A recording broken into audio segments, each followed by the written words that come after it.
우리 권사님 참 건강한 모습으로 이렇게 다시 또 주님께서 주신 재능, 달란트 이렇게 통해서 또 연주하게 되신 너무 고맙고 감사합니다. 우리 권사님이 아시다시피 그 건강이 썩 좋지 못하신 분이셨잖아요. 하나님께서 지금 건강하신 거죠? 예, 건강 주셔서 지금 또 이렇게 재능 기부를 또 주님을 위해서 하실 수 있으니 얼마나 고맙고 감사한지 모르겠습니다. 앞으로도 자주 이렇게 또 귀한 은혜의 감동의 시간들을 허락해 주시길 바랍니다. 할렐루야. 우리 앞에 계신 분들 인사 나누시겠습니다. 잘 오셨습니다. 예. 떠나긴 많이 떠나셔보네. 행하네요. 그렇죠? 예. 세계적인 문호 이 버나드 쇼는 인생에게 두 가지 비극이 있다 이런 이야기를 했습니다. 첫째는 무엇이냐? 자기 마음의 소원대로 되지 않는 데서 오는 비극, 이게 첫 번째고, 두 번째는 또 반대로 자기 마음의 소원대로 되는 데서 오는 비극. 인생에 두 가지 비극이 있다라고 이렇게 이야기했어요. 알고 보면 참 멋진 말을 남긴 사람입니다. 내 마음의 소원대로 되지 않았을 때 당연히 그 사람 입장에서 봤을 때 이것이 비극이다 이야기할 수 있을 거예요. 근데 또 한편으로는요, 내 마음의 소원대로 되는 것에서부터 오는 비극도 있어요. 그것은 내가 관리를 잘 못해서, 내가 잘 간직하지를 못해서 그런 경우가 많아요. 내 마음의 소원대로 루또 복음에 단청되었는데 이후에 가족도 잃어버리고 또 친구도 잃어버리고 외톨이로 평생 동안 그렇게 살아가다가 돈을 다 탕진해서 결국 농마주의 인생, 결국 밑바닥 인생으로 내려간 인물들이 외국에는 꽤 많이 있더라고요. 그러므로 이 버나드 쇼의 이 같은 말은요, 굉장히 일리 있는 말입니다. 그런데 말은 이렇게 일리 있겠는지 몰라도 사실 그의 삶은 별반 뭐 특별한 것도 없었어요. 그래서 자기가 죽고 난 이후에 이렇게 자신의 묘비에다가 이렇게 묘비명을 써달라고 부탁을 했습니다. 그 묘비명이 무엇이었느냐? 우물쭈물하다가 내가 이렇게 될 줄 알았다. 묘비명에 이렇게 써달라고 해서 그 사람의 묘비명에는 이렇게 써 있는 거예요. 이게 무슨 묘비명입니까? 뭐 이런 것을 써놔요. 그런데 그 묘비명이 우리 인생에게 주는 교훈은 분명히 있다라고 하는 것입니다. 세월을 아끼면서 시간을 소중히 여기면서 그렇게 살아가야만 하는 것인데 어떻게 하다 보니까 우물쭈물하게 되었고 그러다가 이렇게 삶을 다 소비해서 무덤에 묻히게 되었다는 이야기입니다. 우리가요 결코 우물쭈물하다가 그렇게 끝나버리는 그런 인생 되어서는 안 되지 않습니까? 내 소원대로 되어주기를 바라는 것보다, 그런 인생이 되는 것보다 하나님의 비전과 하나님의 섭리대로 되어주기를 바라는 인생, 그런 인생이 되어질진데 우리가 어찌 우물쭈물할 그러한 시간이 어디 있겠습니까? 하나님이 하라 하시면 즉각 시행하고 실패를 두려워하기보다는 하나님의 명령 앞에 우물쭈물하고 있는 그러한 내 모습을 더 두려워하면서 주님께 오직 헌신된 주의 자녀들이 되어주시기만을 간절히 바랍니다. 오늘 본문에서 기드온은 이제 확신을 갖게 됩니다. 하나님이 이 민족을 위해서 나를 선택하신 것이 맞구나, 강한 확신을 갖게 됩니다. 강한 확신을 갖게 되면서부터 이제 우물쭈물할 것도 없이 이제 하나님께서 말씀하신 바대로 이제 척척척 준비를 하게 됩니다. 즉시 전쟁에 투입을 하게 되는 것입니다. 아마 하나님의 입장에서도 더 이상 뒤로 미룰 수 없는 그런 전쟁이었기에 기드온이 요구하는 대로 모든 것들을 수용해 주실 수도 있었을 거예요. 기드온하고 어떤 실갱이를 하셨다든지 기드온하고 어떤 첨예한 그런 대립 가운데 속에서 시간을 벌려고 하셨다든지 이런 모습을 전혀 찾아볼 수가 없어요. 하나님이 참 어찌 보면은 너무 우직하시리는 만큼 그 기드온의 모든 요구를 순순히 다 들어주셨던 것을 보게 됩니다.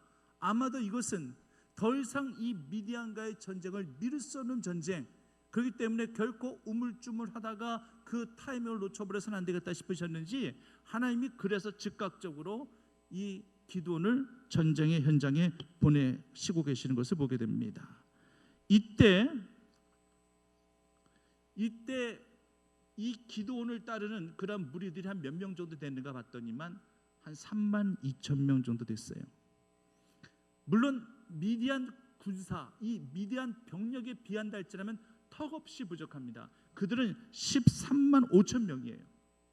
생각해 보세요. 13만 5천 명의 병력하고 3만 2천 명의 3만 2천 명의 병력하고 이게 싸움이 되겠어요? 확률적으로 따진다 할지라면 1대4 정도 되는 그런 이 확률이에요. 병력 열세입니다. 그래도 어쩌겠습니까? 그래도 전략과 전술을 조금 잘 세운다 할지라면은 1대4 정도로 확률적으로 밀리는 그런 싸움이란다 할지라도 한번 해볼 수 있겠다라는 그런 생각은 가져봄직합니다. 그런데 오늘 하나님께서 이 같은 기드온에 또 청천벽력 같은 그런 말씀하고 계시는 거예요. 그 말씀이 무엇이냐? 2절 말씀에 보니까 기드온아, 너를 따르는 백성들이 너무나도 많구나. 하나님께서 그렇게 말씀하고 계시는 거예요. 자, 이제부터 정말 하나님이 본격적으로 기드온을 다뤄 가시는 것을 보게 됩니다. 이 전까지는 기드온이 원하는 바대로 주도한 대로 거의 다 되었어요. 원하는 대로 다 해주었습니다. 이때 기드온에게 자칫 들어갈 수 있는 그런 마음이 어떤 마음이 있을 수 있었냐면은 자칫 교만한 마음도 들어갈 수 있었을 거예요. 나 아니면 다른 사람 세우실 마음이 없으신가 보구나. 나 아니면 다른 사람은 안 되는 것인가 보구나. 그래서 하나님께서 이렇게 내가 요구하는 거 다 일거수도 일투족 하니까 다 들어주신 것이구나. 자기 교만이 들어갈 수 있다는 얘기예요. 하지만 이제 공은 하나님께로 넘어왔어요. 이제는 칼자루는 하나님이 쥐고 계시는 거예요. 이전까지는 기드온이 하자는 대로 다 해주셨지만 이제부터는 아니에요. 이제는 하나님의 매뉴얼대로 기드온이 움직여야 됩니다. 미디안과의 전쟁부터는 그렇게 해야 되는 거예요. 3만 2천 명이 자기 자신을 따른다? 이것도 굉장히 기분 좋은 일은 될 수 있을 것입니다.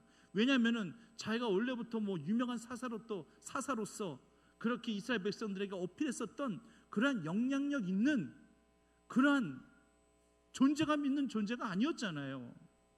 그런데 자기를 따르는 그런 무리들이 몇십 명도 아니고 몇백 명도 아니고 각 지파별로 토탈 3만 2천 명이 기드온을 따른다. 야, 이건 내가 유명했던 인물도 아닌데 나 지금 방금 전에 하나님께로부터 그렇게 사명받고 지금 이렇게 내가 사사로서 일을 하려고 하는 것인데 나를 따르는 자들이 3만 2천 명이나 되네. 이거 우쭐하는 마음이 생길 수 있다는 얘기예요. 충분히 그럴 수 있다는 얘기입니다. 하나님께서 이거 보고 계신 거예요. 다 보고 계셨어요. 하나님은 그 기드온의 속마음까지 이미 다 보고 계셨습니다. 그러니 3만 2천 명이 자기 자신을 따른 데 있었을 때 얼마나 기드온이 기분이 좋았겠어요. 그런데 하나님께서 말씀하시기를 너를 쫓은 백성이 너무 많구나. 내가 그들을 미디안 사람을 그들 손에 내가 붙이지 아니할 거야. 그들이 이야기하기를 그들이 자랑하기를 내 손이 나를 구원하였다 할까 함이니라. 이거는요 꼭 이스라엘 백성들에 국한돼서만 이렇게 말씀하신 것이 아니라 이 말은 사실 기드온을 향해서도 하나님께서 주시는 말씀이에요. 기드온을 비롯하여서 이 전쟁에 참여했던 3만 2천 명의 사람들이 이야기하기를, 물론 1대4로 싸우는 그러한 열악한 싸움이란다 할지라도 자신들의 전술과 자신들이 전략만 잘 짜서 우리 힘으로 우리 능력 가운데 우리가 승리했다는 것을 스스로 자긍하며 자랑하며 교만해질까 봐 하나님께서 그것을 아시고 기드온 안 되겠다. 너를 따르는 백성들이 많구나. 그래서 하나님께서는 오늘 2절 말씀과 같이 두려워서 떠는 자들을 다 돌려보내라. 두려워서 벌벌 떠는 자들 다 돌려보내라. 그래서 3절 말씀에 3만 2천 명 중에서 두려워서 벌벌 떠는 자들을 다 돌이켜보니까 몇 명이 남았을 거예요? 몇 명이 남았다고요? 10,000명이 남았어요. 그러니까 3만 2천 명 중에서 10,000명이 남았으니까 한 70-80%는 다 떠나간 거예요. 자, 보십시오. 13만 5천 명에 대항하여 3만 2천 명이 싸우는 것도 이것도 힘든 싸움인데 두려워 벌벌 떠는 자를 돌려보내라 하셔서 10,000명이 남았습니다. 아까 32,000명일 때는 1대 4 정도의 확률로 그런 열악하지만 그래도 싸워 볼만 했는데 이제 다 돌려보내고 10,000명 남았어요. 이제는요 1대 13이 돼버렸어요. 1대 13의 확률로 싸운다 생각해 보세요. 이건 맥 풀리는 거예요. 확률적으로 이길 확률이 점점점 희박해져 가고 있다고 하는 것입니다. 물론 하나님은요 이미 이 구약 이 엘리야 선지자 때 보여주시긴 하셨어요. 물론 이제 그 이후의 시대의 일이지만은 그때는 1대 400이 아니라 1대 850이었죠. 그래도 그건 영적 싸움이었습니다. 무기 갖고 치고받는 그런 싸움이 아니라 지금은 전쟁터에서 죽느냐 사느냐의 그런 문제입니다. 그런데 사실 이렇게 확률적으로 더 희박한 싸움을 해야만 하는 그런 기도의 마음은 어땠습니까? 우리는 이렇게 생각할 수 있어요. 확률이 얼마나 중요한데 왜 하나님이 이렇게 확률을 무시하는 것인가? 그래서 하나님은 확률 갖고 하지 말고 확신 갖고 하는 거야, 믿음 갖고 하는 거야. 하나님 우리에게 그렇게 말씀하시는데 사실상 믿음 없는 자들, 그런 분들은요 뭘 갖고 확신할 수 있는 건데, 뭘 갖고 확신하는데 이길 확률이 클 때 확신드는 게 맞는 거 아니야? 그러니 어찌 확률을 확신하고 어찌 감히 비교해? 뭐 믿고 확신하는데? 이런 식으로 반문할 수 있어요. 이것이 굉장히 실리적인 그러한 고백이 될 수 있고 굉장히 보편 타당성이 있습니다. 그런데요 요즘 TV에서 바둑 두는 것을 보게 되면은요 이 바둑의 그 인공지능들이 그때마다 이 승률, 이 퍼센테이지를 그렇게 그래프로 이렇게 표시를 해놨더라고요. TV에서 이렇게 잠깐 보게 되니까 승률 그래프를 각 인공지능 알파고부터 시작해가지고 뭐 중국에서 만든 인공지능도 몇 개 되고요, 우리나라에서도 만든 인공지능이 한 2개 정도 되고요. 이 인공지능들이 지네들이 이제 승률을 그래프를 그렇게 만들어 놓은 거예요. 그때마다. 그러니까 바둑을 잘 모르시는 분들은 딱 봤을 때 우리나라 사람이 중국 사람하고 지금 바둑을 두고 있는데 유리한지 불리한지를 그 승률 그래프로 그렇게 표시를 해놨기 때문에 그거 보고 어느 정도 알게 되는 겁니다. 근데 우리나라 유명한 바둑 기사가 바둑이 거의 끝나갈 무렵에 승률을 100으로 기준 봤을 때 10대 90으로까지 승률 차이가 나버리는 것을 봤어요. 100을 기준으로 봤을 때 10대 90이다. 그러니까 그 사람이 이길 확률이, 상대편 중국 기사가 이길 확률이 90%, 우리나라 기사가 이길 확률이 10%. 이건 누가 배팅하더라도 90%의 확률이 있는 이 중국 기사에게 배팅을 합니다. 그리고 거의 바둑이 끝나갈 무렵이라고 하는 거예요. 중간도 아닌 거예요. 졌구나, 이건 진 게임이구나, 이건 이길 수가 없겠구나, 이렇게 다들 체념하고 있을 때에 상대방의 중국 선수가 딱 한 수를 착각해서 잘못 뒀어요. 딱 한 수를 잘못 둔 것뿐인데, 이 프로 기사들이란다 할지라도 한 수 잘못 둘 수 있어요. 착각할 수 있어요. 순간 착각할 수 있는 거예요. 나도 모르게 엉뚱한 데 손이 갈 수도 있는 거예요. 근데 그 한 수 때문에 결국 10대 90의 바둑이 갑자기 순간 그래프가 50대 50으로 바뀌더니만 한두 수 몇 두 수 더 두더니만 이제는 완전히 90대 10으로 확 뒤바뀌어져 버린 것을 제가 봤습니다. 와, 이럴 수도 있는 거네. 결국 우리나라 기사가 이겼어요. 이야, 드라마틱하더라고요. 그때 제가 깨달았습니다. 확률이라고 하는 것이 거의 끝나가는 시점이란다 할지라도 그 확률이라고 하는 것이 단 한 수에 의해서도 180도 뒤집어질 수 있는 거구나. 그때 보면서 깨달았습니다. 바둑이 다 마무리되어가는 시점에서 10대 90의 확률이 나왔기 때문에 이건 지는 것이 확실한 건데, 그런데 그 시점에서 한 수 때문에 반전이 되는 거예요. 바둑은요 인생의 축소판과도 같습니다.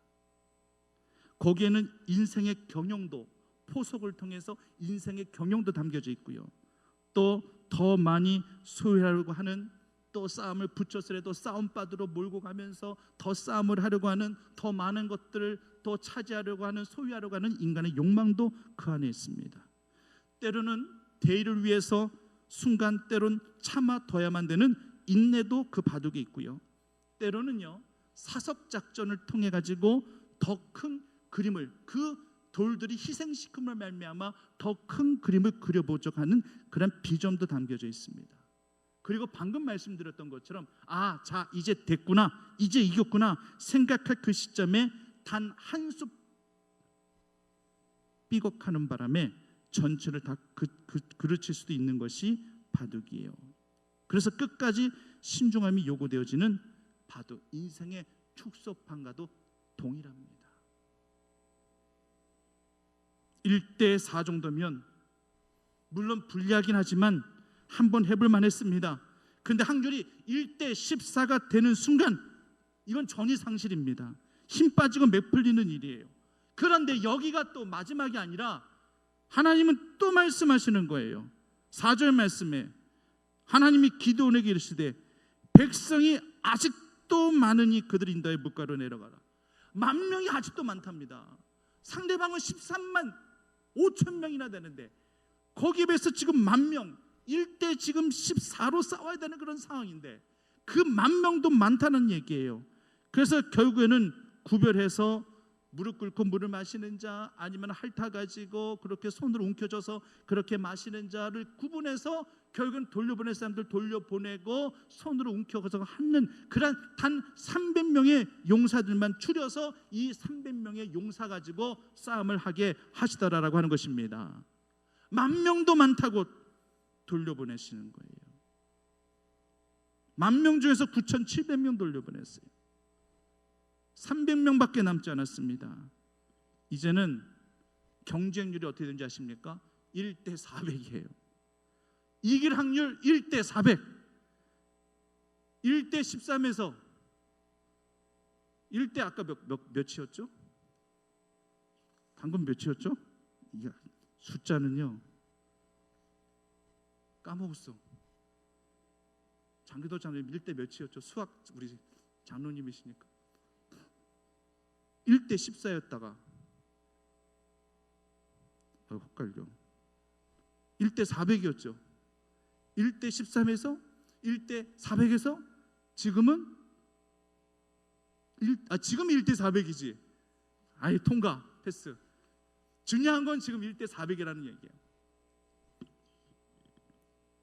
지금 대학 수시 접수가 끝났는데요. 예를 들어서 대학 입시에서 수시를 집어넣었는데 그 학교의 학과가 너무나도 인기가 있어서 근로들 많이 몰렸어요. 뽑는 숫자는 단 10명에 불과한데 지원한 학생 숫자가 4,000명이에요. 그러면 경쟁률이 400대 1입니다. 보통 이런 경우를 한다 할지라면은 지원한 학생들이나 그 학생들의 부모라면 야 포기해. 거긴 될 생각하지 마. 야 거기 되면 이건 기적이야. 아마 다들 그렇게 생각하고 아마 정시 준비할 겁니다. 그렇잖아요? 이거는 하늘의 별 따기만큼 어려운 거라고, 여기 합격하는 것은 이거는 정말 힘든 일이라고 다들 얘기하려는지 몰라요. 그런데 그럼 되는 사람은 되는 거 아닙니까? 그래도 그 중에 4,000명 가운데 10명은 될 거 아닙니까? 그 10명은 하늘의 별을 딴 거라고 봐야 되는 거 아니겠습니까? 저희가 분명히 알아야 될 것이 여기 있어요. 성경이 하나님께서 행하신 일들 한번 보십시오. 인간의 보편적인 상식들을 다 깨트리셨습니다. 확률이요 이런 거 다 깨트리셨습니다. 소수로 다수를 이기게 하셨고 보편적 상식을 믿음으로 깨트리게 하셨습니다. 이것이 바로 하나님이 하시는 일입니다. 성경 어느 곳을 보아도 하나님의 역사는 그렇다라고 하는 것입니다. 1대400의 확률을 뚫고 승리하게 하신 하나님, 당연히 정상적인 인간의 방법으로는 이기기 힘들었을 것입니다. 어떻게 이게 되었는지는 우리 성도님도 잘 아시겠지만 다음 시간에 좀 더 정확하게 살펴보겠습니다. 하나님의 승리 방정식이라는 것은 정말 오묘하고요, 정말 드라마틱합니다. 그런데요, 이 같은 승리가 여러분들 진짜로도, 물론 성경의 기록이 진짜지만은 최근에도 이 같은 승리가 진짜로 있었다는 사실을 성도님들이 알고 계신지 모르겠어요. 1967년 2월 5일 이 아랍 군대가 이스라엘 민족을 침략해 옵니다. 탱크를 앞세워서 침략해 오는데 이때 아랍의 군대가 총 3억 명, 3억의 아랍 군대가 500만 정도밖에 되지 아니하는 그런 이스라엘을 탱크로 밀어붙이고 쳐들어왔습니다. 3억 명과 500만 명 하면 확률적으로 봤을 때 1대 60이에요. 이거는 또 확률적으로 본다는다 할지라도 싸움이 안 되는 싸움이에요. 아랍은 아시다시피 이스마엘의 후예들이에요. 어쩌면 아브라함의 한 피를 받은 혈육과 같아요. 그러나 오랜 시간 동안 서로 간에 눈에 가시 같은 존재였습니다. 오랜 역사 동안에 영토 분쟁으로 종교 분쟁으로 늘 싸움이 그치지 아니하는 그러한 이들 나라였는데 이렇게 대규모의 군사들과 탱크를 들이밀고 이스라엘로 쳐들어온 거예요. 상황이 이렇게 되자 외신들은 모두 미리 이렇게 보고했어요. 이렇게 외신이 보고하기를 이스라엘이 대패했다. 아직 전쟁 중임에도 불구하고 이건 해보나 마나 싸움이다. 다들 외신들이 이스라엘이 대패했다라고 그렇게 보도합니다. 확률적으로 이스라엘이 이길 확률이 희박한 게 사실이니까요. 그런데 그때 이스라엘의 국방장관이었던 이 모세 다얀이라는 사람이 있어요. 여기에도 이름이 모세네요. 모세 다얀이라는 이 국방장관이 주동이 돼서 3억의 이 아랍 군대를 향해서 소리치고 이들을 물리치게 되는데 그들이 이 모세 다얀이 하는 이야기가 지금 우리 군대는 막강한 무기로 무장되어 있습니다. 저들을 당당하게 물리칠 것입니다. 라고 막 선포하면서 막 기자회견을 하면서 막 분위기가 이렇게 되다 보니까 희한하게 정말 아랍 군대가 점점점 두려워하기 시작했고 결국은요 단 6일 만에 이 아랍 군대를 다 물리쳐 승리하게 되어집니다. 전쟁이 다 끝난 후에 한 기자가 궁금해서 당신이 그렇게 이야기했던 신무기가 무엇이냐고 질문을 받게 되었어요. 이때 이 모세 다얀 국방장관이 대답하기를 아랍 군대를 물리친 우리의 신무기는 바로 하나님을 향한 믿음입니다. 그렇게 고백했답니다. 어떻게 보면은 참 아이러니하기도 합니다. 하나님을 향한 믿음, 그러니까 구체적으로 알 수 없다는데 할지라도 그 전쟁의 순간순간마다 하나님께서 이 모세 다얀을 통해서 지혜를 주셨다든지 명철함을 더하셨다든지 전략과 전술을 더하셨다든지 해서 결국에는 정말로 말도 안 되는 그 3억 인구의 그 아랍 군대를 이겨 승리할 수 있었다라고 하는 것입니다. 물론 모세 다얀은요 이미 야전 생활을 통해서 이미 다 단련되어졌고 전쟁을 많이 경험해본 전쟁 지도자입니다. 그 전쟁에 있어서는 정말로 전략에 능숙한 그런 탁월한 그런 지도자였습니다. 그래도 그가 고백하고 있는 것은 결국 하나님 향한 믿음이었다라고 하는 것입니다. 그러니까 하나님께서 그 전쟁을 모세 다얀의 손에 붙이신 거예요. 그러니까 승리한 거예요. 그는 항상 그렇게 항상 전쟁 때마다 선글라스를 끼고 있었어요. 왜 선글라스를 끼고 있었는가? 한쪽 눈이 실명했거든요. 근데 이것을 가리우기 위해서 항상 선글라스를 꼈는데 그 실명한 것도 전쟁 통해서 결국에는 총탄을 맞아가지고 그렇게 한쪽 눈이 실명이 된 거예요. 그것도 가리우면서까지 인터넷으로 한번 그 얼굴을 보았더니만 아주 포스가 굉장하더라고요. 하나님이 그 전쟁을 모세 다얀의 손에 붙이시면서 내가 그것을 네 손에 넘겨주었느니라. 아마 이렇게 하나님께서 말씀하셨기에 위대한 승리를 가져오게 될 수 있었으리라 그렇게 생각합니다. 오늘 7장 9절 말씀에도요 오늘 이렇게 하나님께서 기드온에게 말씀하세요. 기드온이 하나님의 말씀대로 돌려보낼 사람들 다 돌려보내고 하나님의 말씀대로 300명을 다 모집했습니다. 그 밤에 하나님께서 그 기드온에게 하신 말씀이 오늘 9절 말씀을 우리 함께 한 몫으로 읽어보도록 하겠습니다. 9절 말씀 함께 읽겠습니다. 그 밤에 여호와께서 기드온에게 이르시되 일어나 진영으로 내려가라. 내가 그것을 내 손에 넘겨 주었느니라. 내가 그것을 내 손에 넘겨 주었느니라. 우리 손에 붙여 주셨으면 우리는 이기는 겁니다. 하나님께서 우리 손에 붙여 주신 줄 믿으시기를 바랍니다. 우리의 손에 승리가 지어지고 우리의 가슴에 주님의 영으로 가득 채워질 때 뭘 두려워하십니까? 영적 싸움에서 꼭 승리하시는 주의 성도님들 되시기를 간절히 바랍니다. 이번 추석 명절 때에도 또 영적 싸움을 해야 될 때가 분명히 있을 거예요. 믿지 아니하는 불신 그런 친척들과 함께 더불어서 함께 있단다 할지라도 어느 한 순간 또 영적인 그런 갈등과 영적인 그런 이 싸움을 해야만 될 때가 있으실 수도 있을는지 모르겠습니다. 그때 꼭 신앙의 자존감을 지키시고 꼭 위대한 승리, 기도원과 같은 믿음의 승리 꼭 있으시기를 간절히 축원합니다. 기도하겠습니다. 아버지 하나님, 민족 고유의 명절 추석이 이제 본격적으로 지금 이 시간부터 시작이 되었습니다. 우리 성도님들 그래도 이 예배 제단 이 시간을 기억하고 이렇게 나와 예배를 올려드리고 말씀을 듣는 주의 성도들을 하나님 축복하여 주시옵소서. 바쁘시고 분주하실 터임에도 불구하고 가족들과 함께 모여지는 그러한 시간이 되어질 것이고 또 내려가고 올라가는 긴 여정 가운데 속에서도 이렇게 또한 예배를 드리고자 하시는 우리 사랑하신 성도님들의 이 마음 중심을 하나님께서 기쁘시게 하여 주시어서 복의 복으로 더하여 주시옵시고 그 모든 손길마다 주의 신령한 능력이 은혜가 주의 승리가 덧붙여지게 인도하여 주시사 위대한 승리 여호와 니시의 은혜가 차고 넘쳐날 수 있도록 인도하여 주시옵소서. 이번 추석 때에 또 좋은 시간들 보내게 하시고 가족들과 친지들과 좋은 시간을 보내게 하시되 믿음으로 대립되어질 때에는 결코 뒤로 물러나 침륜에 빠져들지 아니하시도록 믿음에 깨어 또 믿음으로 건면하는 믿음의 종들이 되어질 수 있도록 인도하여 주시옵소서. 예수님의 이름으로 기도드립니다.